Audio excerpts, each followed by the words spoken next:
So welcome to the second day of this conference. We're going to start with part 3 of our news, CheckMK News. So the last presentation we're going to have is going to be all the way in the end of this presentation. That's the roadmap. It's a look in our future, and we have a whole bunch of new, exciting material for you today. So I'm going to start with checks and agents today. That's also a component, a very important component. For me, I would say it's probably the most important thing when it comes to monitoring. That's really what monitoring is all about. Everything else is just the core and so on. So the checks is really what it's all about here. And that's really what makes CheckMK special too, because we have the check plugins ourselves and we take care of them ourselves. And especially compared to the typical Nagios-based solutions that are then always referring to exchanges here. In the standard Nagios, there's only 20 to 30 plugins included, so they don't provide everything you need. So if you have a look at the development here, I counted in version 1.2.6. CheckMK provides 748 check-in plugins, and they are sometimes very simple. They are very complex at times. Interface check, for example, that really has a lot of different options. So as of today, so I think it was about a week ago, we are at 1,008 check plugins. So we have a nice graph here for you. And the blue ones are the TCP-based checks, the ones that are running with the CheckMK normally, and the other one is SNMP-based. So you see they're growing quicker. You can also see that there's just a lot of devices that are SNMP-based. The yellow ones are the active checks. They are developed by us, and then some of them are configurable by CheckMK, which is also very practical. So that means we have an increase of 35%, boom, within 1 year. So let's see what the next year is going to bring, and I hope sooner or later we're going to have every plugin we need. So I think the first CheckMK version had 25, and it was very clear no matter which device you monitor, you have to write a plugin. And now I think the experience should be that usually all the important things are there, and if something's missing, then it's just little things. Still, the CheckMK development is still doing a lot of the support tickets here. That really makes up a huge part of it. So this is the list of everything. And they are from checks and agents. So those are just the new features. I'm going to go through them individually. Okay, let's just pick a few examples then. Agent NetApp. Andreas Bösel, I think he's not here today, but he is in the office just so we can get some tickets done. But he worked with a customer with Heinz, and they actually invest a lot of time into NetApps here, and we used to have monitoring with SNMP. That is possible, but it's slow, it's not complete, and it's not stable. That's not our fault, but that's NetApp's fault, really. The SNMP interface is not the priority there, and it's not very efficient, and it's just not that stable, or it just needs so much performance that it's just not a good path. NetApp also has an API, a web API, and this is really a way we've gone down a few times. So that's a special agent. Really, it is an agent, but as the name already says, it's special. It's not my fault it's that name, but the principle is that CheckMK has an external program, and that can then get data in some kind of way, and then it acts as if it's a CheckMK device. So really, it's a very similar way as CheckMK. It also does the bulk operations, and that's really what makes CheckMK so high performance. And there's also a CheckNetApp script script that is then calling on individual things, and then they're just here it's different. We have the NetApp server here once, then we go to the Net API and we just get everything we need, and then it's being left alone and we can just evaluate it. And there are a lot of check plugins. I don't have a complete list right now, but we can have a look later on if you're interested. There's a 7 mode and a cluster mode. I'm not really sure how to explain that. Who knows what that is? 7 mode, cluster mode, anybody know? So both of them are being supported, and I think there are 10 to 15 new plugins for all different things, for temperature and so on. All different things. Again, you can find them in the Check Catalogue, which is also available in that instance.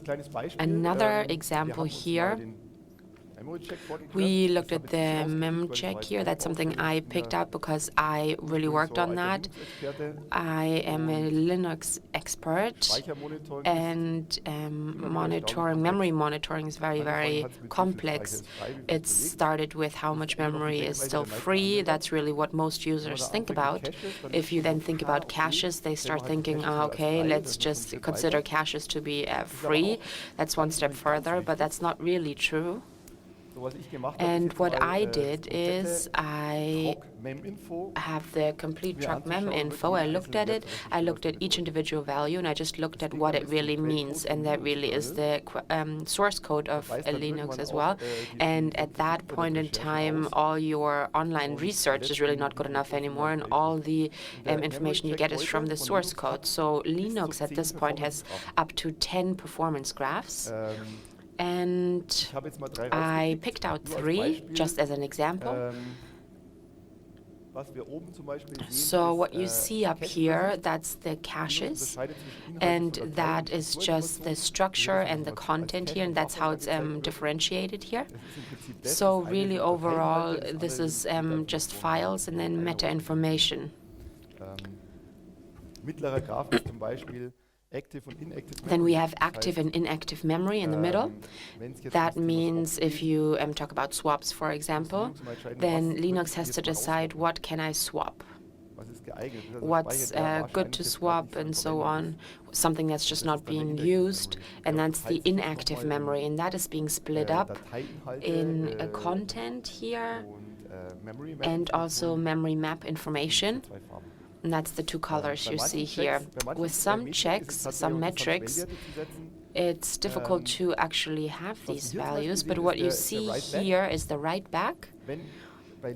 If you have Linux and you have a block that's being written, then it's in this waiting pool, and then you kind of just want to group it a little bit. For example, if you have a group line, then you just need to evaluate where you put it, because there's probably another one coming soon. So this is the area is being kept in the memory, and then if I have a very slow disk I/O because of virtualization or because of DABD or just some other problem, then it can happen that this dirty buffer is just growing and growing.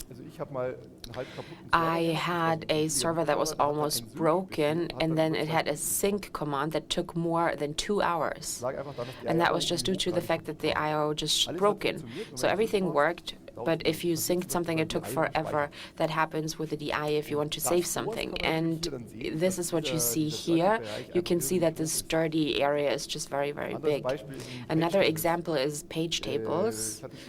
I had a customer in the past that had Oracle monitoring and shared monitoring, a lot of processes. The page tables made up 60% of the whole RAM. So really, the whole memory was being used in order to take care of the memory itself. So Luge tables can be the solution here, but you have to know that, of course. And here we have an automatic Linux monitoring thing. So if the monitorings are the spec, if they use up that much memory, for example, then you get a warning. And you can configure all that, of course. So those are just examples where you can really see something's happening in detail here. Then another good example, those who work with CheckMK file monitoring or disk I/O, and you have multipath, you probably realize that if you have a multipath device, you have SDA, SDB, those are the two paths, and then you have the vice saber as well. So which path, how much traffic you have, that really doesn't matter. That's really a coincidence, but you need the sum of both of them. Overall, you really don't need it, but you just need the multipath device itself. And that is really what happens here. By evaluating information here that is set up, for example, you know what kind of path belongs to which device, and then they just leave them out of the monitoring, so all the physical paths. That makes it a lot easier to see, and also saves a lot of services. Another one is monitoring in this way here. For the last conference, Torsten Bunz already showed us the new Oracle monitoring, and now this has been developed further, and all the other databases also changed quite a bit. For example, Postgres, but also DB2. We have one client that really used all databases, and we really just did it with all of them here. So that's really one big step further here. This is a table just as an example, so you can see what happened here and what's new. Okay, just another topic here. Markus Mühlberg is going to tell you a little bit more about that later on. So this is a very different area. I hope this is the right picture for it. I hope it's appropriate. I've never seen one in real life. But what this is that's the SBS part. We also built a plugin for that, where you can do monitoring in an environment like that. And I think Markus is going to tell you more about that later on. This is a screenshot of the configuration mask. Of course, you can put all the details in, and you can just see where you want you to get your data from. Another interesting topic, the check plugins. When we started with CheckMK, we had two checks that actually evaluated temperature, and they were different in terms of data sources. But now we have so many temperature checks and also other checks here that we realized this really was very, very messed up before. All these checks appeared, and we just thought, okay, we just have to find one common ground here. And what do we want to achieve? Our goal is that for users, they always have the same thing happen with the plugin if it's doing the same thing. So if it, for example, measures temperature, then sometimes it shouldn't be big and small and all that. Sometimes it's Fahrenheit, sometimes it's Celsius, sometimes it's just the whole point is that it has to be harmonized here. So now we have a common code base where all the temperature checks happen exactly the same way. So really the same text is formatted the same way. We have the same performance, and we have the same graphs, and we also have the same opportunities to set parameters here. So if we now have a new feature, for example, trend recognition, then that is really what happens with all temperature checks. And of course, because of that, we also have the same code base. So that's really one function that is doing the whole thing, and that really makes the development of further temperature checks very, very easy. And of course, we are also profiting from a better feature set, because we used to have one temperature check that had the trend recognition, for example. So that had a function that if the temperature is increasing by more than 1 degree a minute, for example, then I want to get a warning, for example. So, for example, if there's no air conditioning and temperature is going up, then you already get a warning. And you don't only get the warning when it's already a critical situation. And that really is included now because one customer actually asked for it, and now everybody can have that because it's merged now. So this is something that we're putting in the official version in the next few days as well. Or as of right now, believe it or not, we have 72 plugins that are measuring temperature. Okay, so the current situation, we have identified a few fields here where we want to harmonize, or we've already have done it, temperature checks, humidity, electrical phase, something that's also very interesting. If I say, for example, at one point in time, I want to be able to measure the energy that's being used, not only for one, but for several ones, then what I can do, I can have that check that is going to measure that, for example, performance, then I need it in a way where it happens the same way every time, so you get the same performance data. So then with the future metric tool, I can say, well, give me the sum out of all of the checks of that type, and I would like to know the performance. And then fans also, that's also little things. Disk I/O is also very interesting. So that is really progressing here. Some checks can never be harmonized because they only exist once. Oracle table spaces, for example, that really doesn't make any sense to do that with MySQL because it's completely different. It does sound very similar, but really it's very, very different. Auto extend and all that, all these special things they have, it really doesn't make any sense to harmonize it. Okay, so that is progressing, and the check catalog, you've seen that yesterday. That is in my slides twice, really. But now with our CheckMK, we have the possibility to have the look at the CheckMKs that you get with the version. You can see them, and you can see the parameters as well.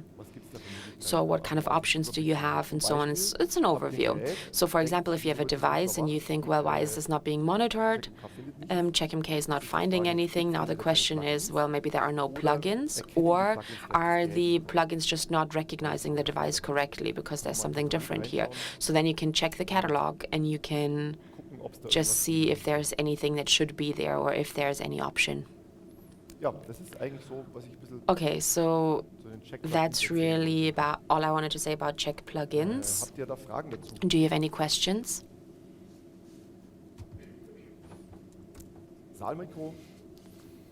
Microphone, please.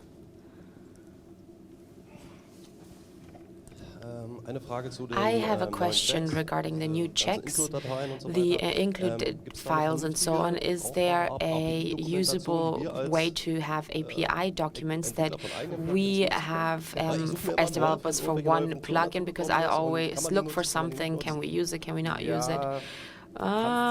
You can use it, but we don't guarantee that the API is stable. For example, it's not documented. Temperature include, for example, that is something where we won't change much anymore. At least we don't expect to. But if we freeze the APIs, then we couldn't clean up anymore. We are in that cleanup stage right now, and that's why we have to extend the APIs. There are some devices that don't only have 1 or 5 sensors, but they might have 200, for example. And in that case, it makes sense to group them. And that's why temperature check can also work with lists. And you can say, well, my max temperature is X, my minimum temperature is X, and the average is this, and so on. So that's really something that sometimes is compatible. Most of the time it is, but well, at least you can say that with a stable version, it is stable. So the patch levels of stable levels are not changing the APIs. I think we can say that.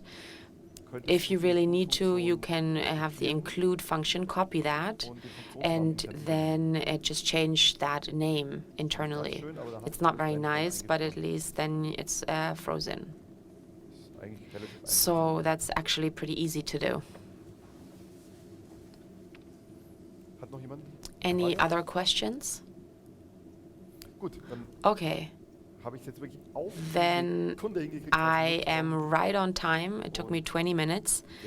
And now I'm going to let my colleague speak, who's going to tell us a little bit about the core system. Core system is the CheckMK core, not the micro core, but the CheckMK core. There have been a few changes, and the Check API is a little bit easier now.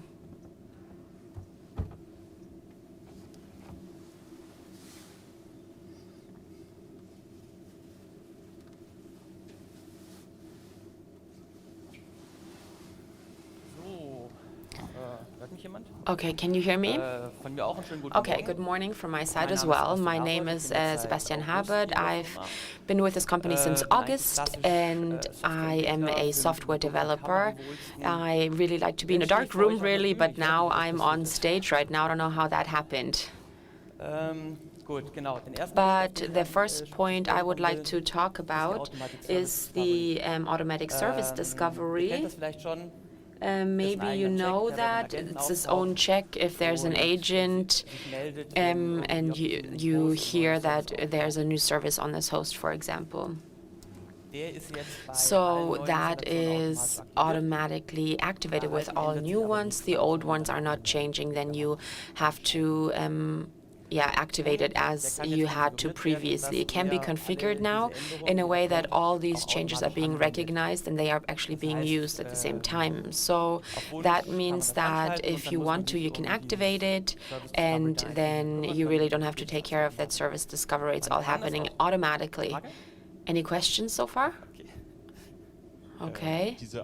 So these automatic activation, is this just an add or is that just an add and delete? You can configure it. You can actually do that, but you should really be very careful with delete, because then you can already have problems. And that is a little bit dangerous. So there's another question already.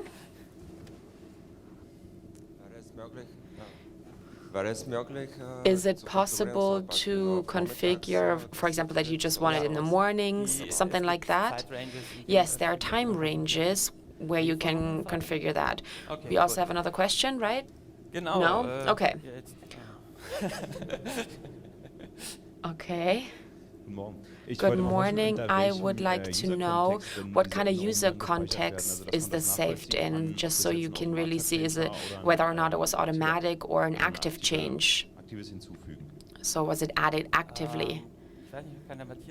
Maybe Matthias can say something about that.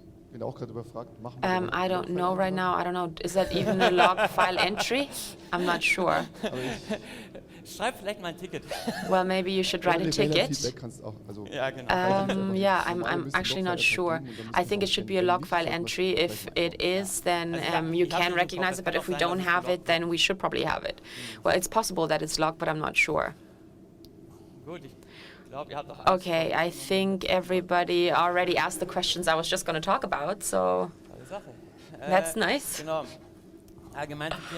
Okay, so in terms of service discovery, the error reporting was improved. Up until now, it was the case that you got error messages for checks, but then when it was automated, you really didn't see them. And now you get messages for that. However, depending on how the check is executed, if it's the automated service discovery or if it's in the command line or whatever, it always depends a little bit. I don't want to talk about it in detail, but if you're interested, of course, you can ask me or look it up. Okay, the Linux integration was improved as well. So I think we've already talked about the first one. Agents are not to be downloaded anymore, but they are already included in the package and then are downloaded through multi-site. And the Linux agent then also can be started with SNMP. That was not the case before I was there. So for those of you who implement checks themselves, the counter APIs have changed. It used to be get a counter before. That is deprecated now, but now we have get rate. Two things have changed. The first thing is that the return value is now different. In the past, it used to be the time from when you last asked for it, but that really is necessary here. The bigger change here is that if you have the situation where the counter rep is happening, that happens when you, for example, do the check for the first time or something else, but there was always an exception then, but the value was still reported and recorded. So next time in the check it said counter wasn't able to be calculated. But then if you have several counters in one check, because then you had to do it so often, depending on how many checks you have, so you get a proper result. Now this is a little bit easier. Now there's only one exception once, regardless of the counters you use.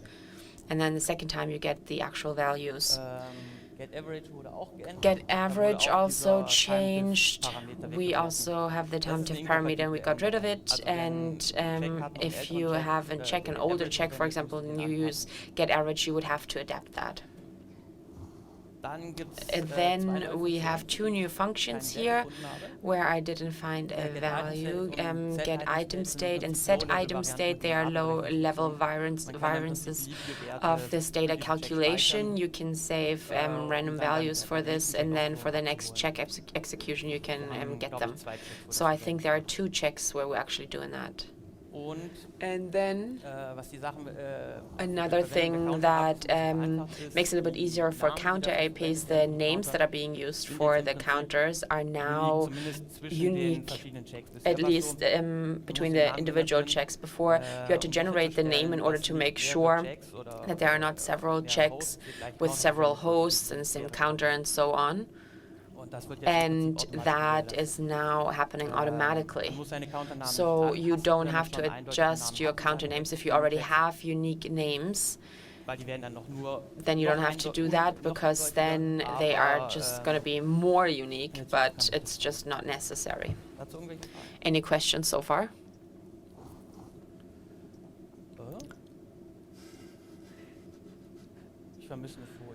I'm missing a slide here.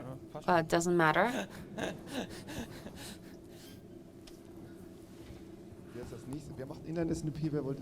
Who wanted to do inline SNMP?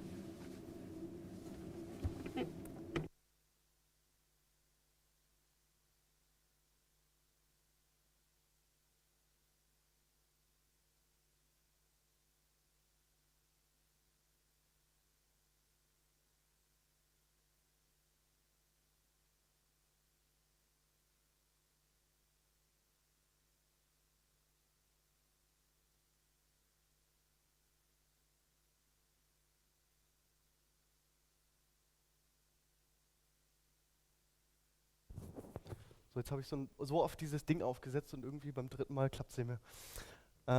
So, von mir auch nochmal guten Morgen. So, good morning from my side. I hope you're now ready for a bit more technical topic. So, inline SNMP is something that we started working on during the last conference. We presented that already at that time, but still I want to talk about the basics and the intentions behind it, why we are implementing or where we have two SNMP implementations in CheckMK. So the classic SNMP in CheckMK uses the command line tools, so the ones you know from the command line. So SNMP CAD, so all these command lines can be grabbed from the command line directly. Of course, there were a few issues with that. Once, of course, the complexity of the code isn't that nice. If all the results you get that are made for humans and you have to put them in a monitoring line, I mean, this is a technical detail, but what is relevant for us in choosing inline SNMP is the performance, really. Because with the classic SNMP check in SNMP in CheckMK, you had like lots of processes getting started, which required a lot of computing time. So the growth with SNMP checks is very high, as you've seen in the graphs. So a majority of the checks that are being done with CheckMK are in SNMP, so of course optimizing there is important for us. So that's why we built the inline SNMP. We called it inline SNMP because looking at the code, it does run inline. So it's a CheckMK Python process, and in that process we load the SNMP library directly.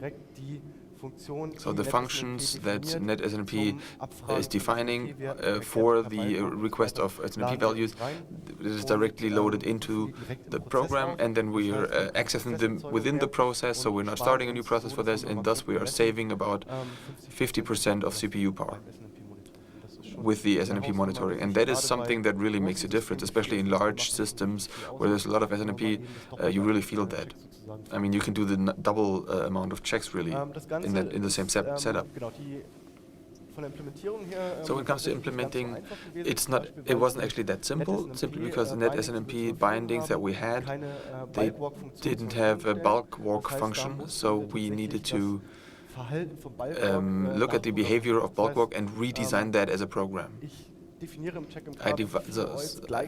So in the CheckMK, I have a definition of how many OIBs I want to grab, and it's not in the SNMP code, but it's in our code, this function.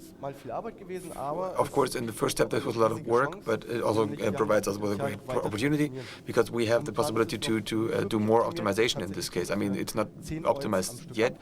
We can pick up 10 OIBs at once, no matter how big the table is that we're working with. But if you have many interfaces, like large switches, if you have all the interface tables, or once you have all the internet tables, you need to do a lot of walks.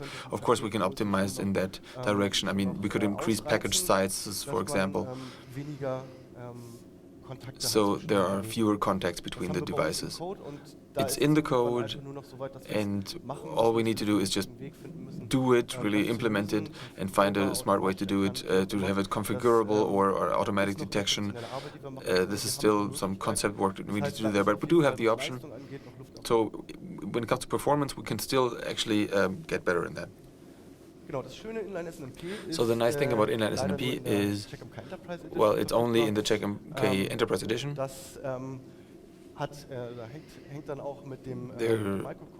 I mean, this depends on the microcore and the architecture, really. This is all nicely prepared for a high-performance system, so this is activated by default as well. You can turn it off through the global settings. Sometimes in troubleshooting you have the idea that maybe there is a problem with the inline SNMP, and then you can just switch that over in the global settings, and it's quite transparent. You just restart the core and then you use the old SNMP again. It's compatible with SNMP versions 1, 2, and 3, so no matter what configuration you have, it all works the same. It is also compatible to, I don't know if that has been mentioned, IPv6 is also integrated in CheckMK now. So CheckMK can handle it, and this also works here. So you can have SNMP monitoring through IPv6. This goes for the inline SNMP as well as the classic SNMP. This both works over IPv6. The inline SNMP is a minor thing here that has changed recently, is also being used when you have debugging on the command line, like SNMP walk, SNMP get. It used to be the case when that the classic SNMP was being activated then, but now it's also the inline SNMP. So what we do now, piece by piece, bit by bit, I talked about that a minute ago. We want to have the optimization possibilities and want to use them to the max. With inline SNMP, you can now set ranges, table ranges, and limit them. I mean, this only makes sense in certain instances, especially when you know that the data is measured in a certain way and then is structured as a table. For example, network interfaces, there you have one range where the names of the interfaces are, one range where the traffic is, where the bytes being transferred, one area where you have the status of the interfaces and everything. All these parts of the table are the same length, and sometimes the switch, you don't want all the data from the switch. I mean, maybe there's a remote switch somewhere and you're just interested in the uplinks and probably not the ports to the clients or printers or whatnot. I mean, they're going up and down, and maybe you're not just interested in that.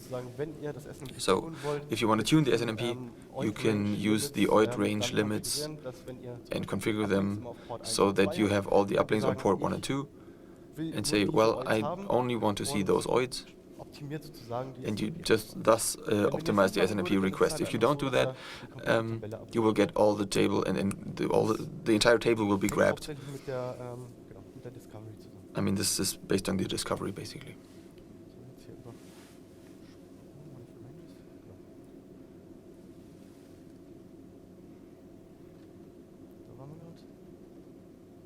We just had that. Okay. One thing that is also included now, what is supposed to give us some information about what screw we need to turn for tuning in the future, is some kind of profiling, which you can activate through the settings. So that means that some information is written about what kind of SNMP data is being transferred, how much of this data was really grabbed, and how much was thrown away from that.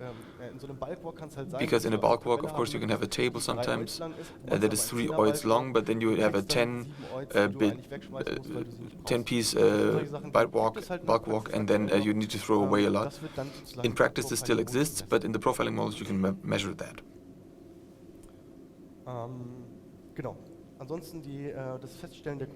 So seeing the bulk sizes, we talked about that. Or determining the bulk sizes. The OIDs that are now being thrown away could now, I mean, after all, they are in our code somewhere and not being thrown away by the net SNMP.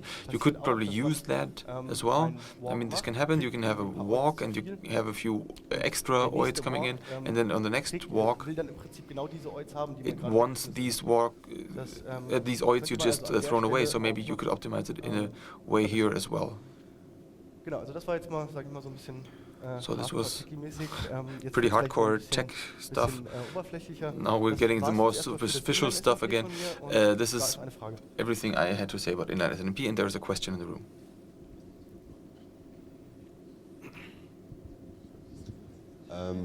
Yeah, we use the inline SNMP, and we discovered that if you have SNMP v3 versions, you cannot deactivate the bulk walk.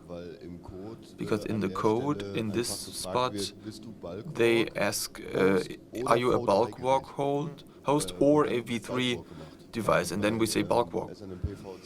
In SNMP v2c, I can deactivate that. I mean, this is nice because some devices work with the bulk walk, or they don't walk as well with the bulk walk as they should. Of course, this is a device issue in the end, but we would like to be able to work around this. Well, this is no problem. Indeed, this was not intentional.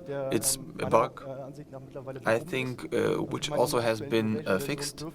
In the current version, in the innovation version, it should have been fixed. But if it's still there, I'll look into it. Any other questions? Silence everywhere? Okay. Then we go on with the next topic, hard and software inventory. This is a bit less techy. So one nice thing we have added is the switchboard inventory. This is about finding out how are my network ports set up. Maybe there's a cable inserted somewhere, but it hasn't been used in a long time. Maybe can I remove that cable and put in something else? This is basically what it's all about. The data is being gathered through switches via SNMP. Here we have a little example. I hope most of you can read this. I took 2 network devices, Cisco devices in this case, that on the right side have they have 305 ports, and the other one has like 199 ports, and 97 are free. I mean, this is the top level information, and then you can click into that, into a detailed list. That also shows information on the port level, like the name. There is also a field in the switches where there may be commentary or administrative information. The purpose for this like the purpose of this interface could be in there. So clients could be connected, or VoIP phones or something. Then you have the present state of the interface. Is there a device connected or not? So the status, so device present or not, then the admin status, where you see whether the device is supposed to be active right now, and then this leads to information whether the port is free or not. So if there is a cable in there, can I just plug that cable and it won't make a difference. The bandwidth that's available on the interface we can see here, and also it will try to determine when the interface was active for the last time, or when it was the status changed for the last time. So one of those, I'm not sure. So you see lots of detailed information about the switches, and you can then work with these. There's also plenty of settings. Here, for example, is a filter for last change on the upper left. For example, do we want to give all the network interfaces that have changed, or do we give interfaces that have changed in a certain interval, or a certain type, or a certain name? I mean, you know this from the multi-site views with the filters. They are quite well, numerous. I think you can filter everything you need. So data can be filtered according to your preferences. If we're missing anything here, of course, we can implement this quite easily. Yeah, a question showed up. Is it possible to do the hard software inventory in a certain, or base that on a certain group or directory, or let's say I have a set of access switches and I would like to know, and I have other switches for which I don't want to know, and they're in different directories. Can I do that? Yes, there's a maintenance rule which allows you to set the hardware-software inventory for a certain device. It's rule-based, as you know from CheckMK, and you can apply criteria as you like, and then when you activate it on this device, you will see that the new software inventory service has started, and yeah, that will take care of it.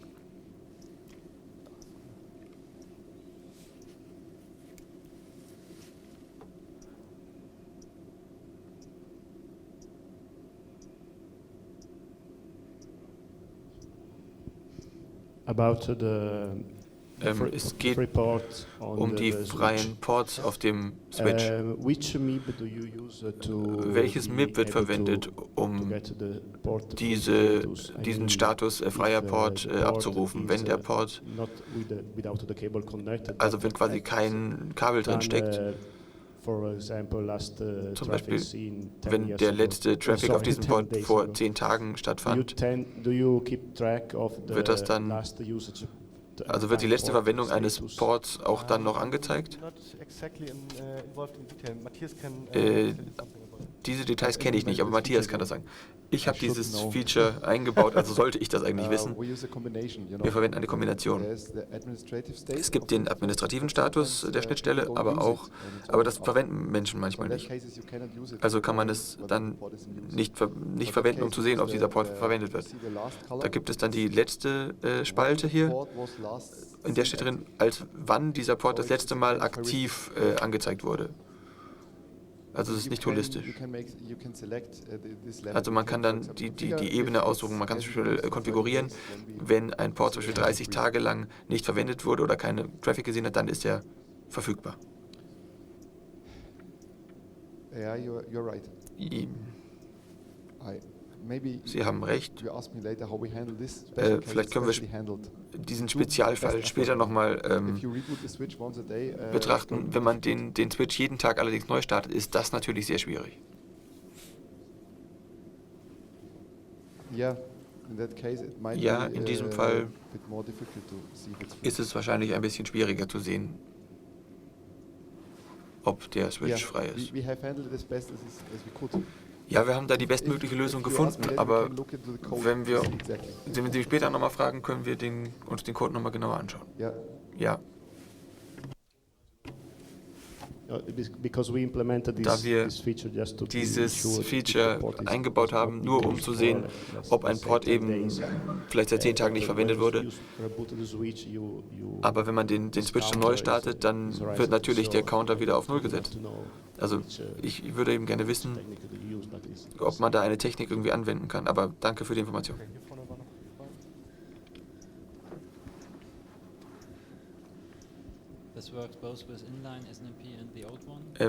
Funktioniert das auch mit Inline SNMP? This works with inline SNMP and the old SNMP? Genau. Yes, right. It's transparent. Okay.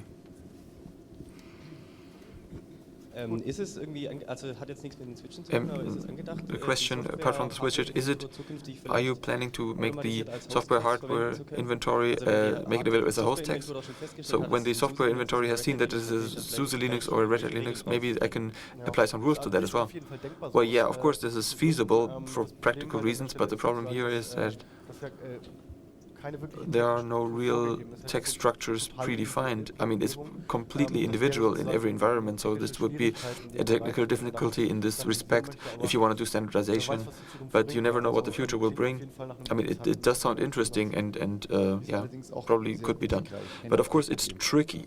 The software inventory notices it's a Windows host. You have a rule that on a Windows host you shouldn't do a software inventory, and then it stops. So it's a logical problem sometimes. So I'll continue with the next points here. One thing I do want to mention is that we can track changes in the hardware and the software. The hardware inventory, the hard software inventory sees your data, how much memory do you have, what packets are installed in one system, and as we have snapshots from this data, we can quite easily create a div. So as you can see here, hopefully you can see which packages were removed, added or updated. So if you have a patch management going on and you want to see how's the coverage and when were the updates actually applied, I mean, this tool can help you and you can track this actually. So in virtual systems, for example, if you add resources to a virtual machine, you can also track that. So maybe you have increased the RAM by a few megs or gigs. You can also see that here and then thus, yeah, extrapolate error sources. So how long does this status remain active? I mean, if you change it, if changes occur again, then I have a new value. So which is the reference value on which you can do the reference to? Well, you have a history of changes.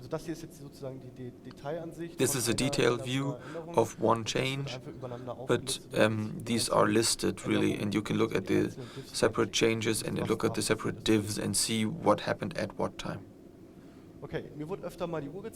Okay, people keep pointing at their watches again. Here, this is the list of other things we did, just to have it like all in one slide. In the works, you can read up on the changes. Okay, so let's go on with the event console. Bastian is panicking a bit, not knowing what we're going to do next.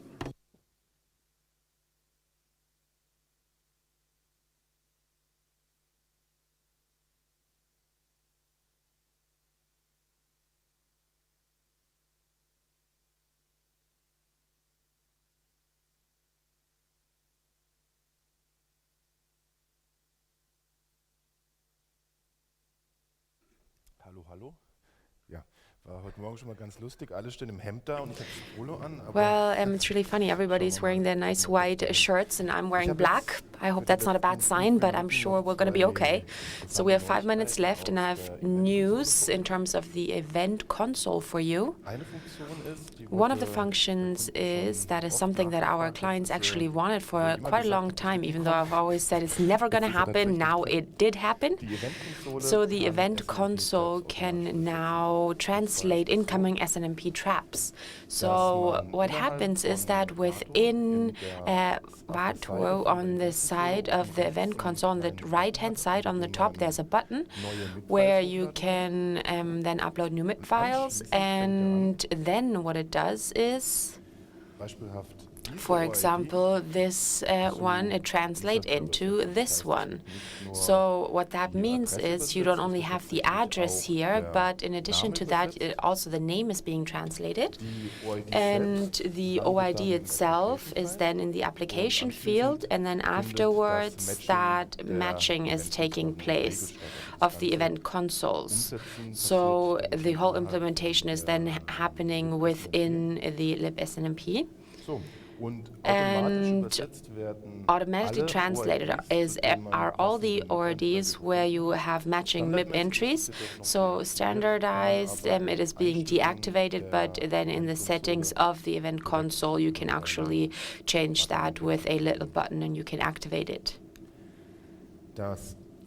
So the second thing I would like to show you really quick is the possibility that you now can have the event console rules and you can replicate them to slave sites.